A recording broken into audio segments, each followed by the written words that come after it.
A ber, nire aita gerra hasi zenean 17 urte zituen. Eta nire amak 14 edo 14. Gudari bezala nire aitan beste bi anaiak bai gudan ibili zian. Gudari bezala, bea zan gaztena. Zenbat anaiak eban ziren, zure aita? Bea ziren 5, baina 2 neska eta 3 mutil. Hirurak gudari bezala ibili zian. Eta nire aita batalion Loiolan egon zen. Eta ez da elgetan egon zen, baina gero Alegria de Oriako, Alegria de Álava, Alegriako Villarreal de Alaban han egon zen. Atzea botatzea Gernika aldea, edo bueltan, borroka izan zuen eta zauritua izan zen Peñas de Mallabian, Bizkaian. Bilboko, Gernikako bombardeo egunean han zegoen. Eta gero daukaten hurrengo referentzia zera da. Bueno, azkenean eura galtzen eta orduan Santoña Laredoko zea harretan, azkeneko zea harretan, bueno, gerra entregatu zirenean, esan zen uste 10.000 gudari, uste izen bat zeuden hango ondartzan, beha horietako bat. Hori da bizka bat.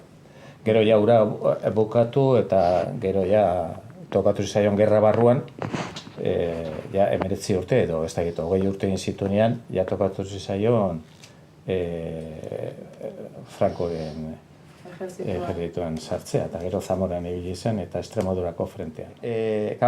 Hemen sartu zirenean, atera behar izan zuten, eta atera ziren Bizkaia aldea nire amona, nire ama, izeba hori eta bian etxik. Eta noa joan ziren? Joan ziren Getxoa. Zergatik Getxoa? Lehendik urrutiko famili batzuk han zituztelako. Frenteara iritsi zanean, momentu baten handikan atera behar izan zuten. Azkeneko momentuan eta oso gaizki. Hango batzun laguntzakin pasa behar izan zuten Portugaleten, Getxo algortatik Portugaleta. Eta bombardeatu eta bota zutenean Portugaletea. Urrengo gaba hango tunel baten edo pasa omen zuten, eta urrengo gunean trena hartu, Somorrostro inguru horretan, Santanderreko bidean. Santanderren alde batetik Garaziko asterako eta beste alde batetik bere aita Santanderren zegoelako.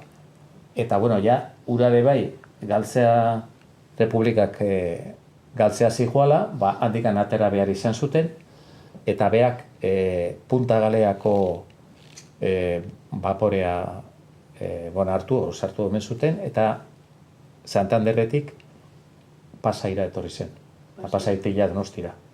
Etxea galdu, eta beste etxe batea joan behar bizitzea, eta hortikan aurrea, gerra ondoko miseri guztia. Nera Aitona Republikanoak zituen bi anai, bilak eta bestea Inocencio eta Isidro. Eta Isidro hil zuten gerran. Zer gertatu zitzaion, nola izan duzan? Ez dakit. Nik uste Bilboko frentean izan zela. Eta bestia da identitatea aldatuzuna, bai. Bueno, eta gero, beste anai bate bai bazegoen, Domingo. Irusian, Domingo. Saioz kandatua interesantea da. Izan zuen izena. Alvarez bezala bizitu izan frankismo guztia. Ura ez dakit gerran izan zen. Baina ura nik uste errepublikanoa zela.